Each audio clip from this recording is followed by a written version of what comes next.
এই কারণে হয় যে একটা মানুষ প্রমাণ দিতে ব্যস্ত, কিন্তু যে প্রমাণের আশায় আপনারাও সকলে আছেন সেই প্রমাণটা স্কিপ করে যায়। তো শাশুড়ির কাছ থেকে প্রতিনিয়তই শিখি, একদম বাচ্চার মতো করে ট্রিট করে। আমি আমার শাশুড়িকে মা ডাকি। ওর তাদের শুভ বুদ্ধি হোক, এটাই আমার শুভকামনা থাকবে। ওর বাবাও যেমন ওকে সবসময় বলে যে বাবা কোনো মেয়েকে পছন্দ করলে আগে আমার সাথে পরিচয় করে দেবে। ও আচ্ছা, আসলে এখন নতুন করে আবারও সামাজিক যোগাযোগ মাধ্যমে শাশুড়ির নাম ভাঙিয়ে আলোচনায় থাকতে চায় শবনম ইয়াসমিন বুবলি। কারণ সে বেশ কিছুদিন ধরেই সমালোচনার বাইরে রয়েছে। পচা আলু আলোচনায় থাকার জন্য সাকিবের মায়ের নাম ভাঙ্গায়। ঠিক এইভাবেই বুবলিকে ইঙ্গিত দিয়ে অপু বিশ্বাস এরকমটা বলেছে। প্রিয় ভিউয়ার্স, এ বিষয়ে বিস্তারিত জানতে ভিডিওটি না টেনে সম্পূর্ণ দেখতে থাকুন। আবারও দুই সতীনের মধ্যে কাদা ছোড়াছুড়ি শুরু হয়ে গিয়েছে, যদিও মাঝখানে তাদের যুদ্ধ একটু বেড়েই গিয়েছিল।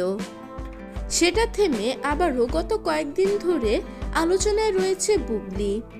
আর সেই আলোচনায় যেন শাকিব খানের পুরো পরিবারের নাম ভাঙিয়ে বুবলি আবার নতুন করে ভাইরাল হয়েছে। আর এ পরিপ্রেক্ষিতে বুবলিকে রীতিমতো ধুয়ে দিয়েছে অপু বিশ্বাস। এ সময় শাকিবকে ঘিরে অপু বিশ্বাস বলেন, শাকিব আমাকে বলে দিয়েছে যে তুমি একজন নায়িকা, সেই স্থান থেকে তুমি কোনো কাজে গেলে সেখানে নিজের কাজটাকে প্রাধান্য দিবে, নিজের ব্যক্তিগত জীবন ফ্লাশ করে দিবে না। তার কারণ ব্যক্তি জীবনটা সম্পূর্ণ আলাদা, আর আমি সোশ্যাল মিডিয়ায় নিজেদের ব্যক্তিগত লাইফ সম্পর্কে কিছুই আর জানাতে চাই না। যদিও এখানে আপনারা প্রশ্ন রাখেন, আগে তো বলেছিলাম।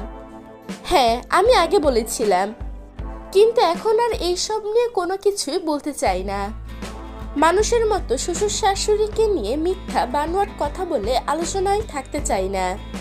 এখন থেকে আমি যা বলবো সব নিজের ক্যারিয়ার এবং নিজের কাজ নিয়ে কথা বলবো। বুবলিকে ঘিরে ঠিক এরকমটাই খোঁচা মেরে কথা বলেছে অপু বিশ্বাস। প্রিয় ভিউয়ার্স, এ বিষয়ে আপনাদের কি মন্তব্য তা জানিয়ে দিতে পারেন আমাদের কমেন্ট বক্সে।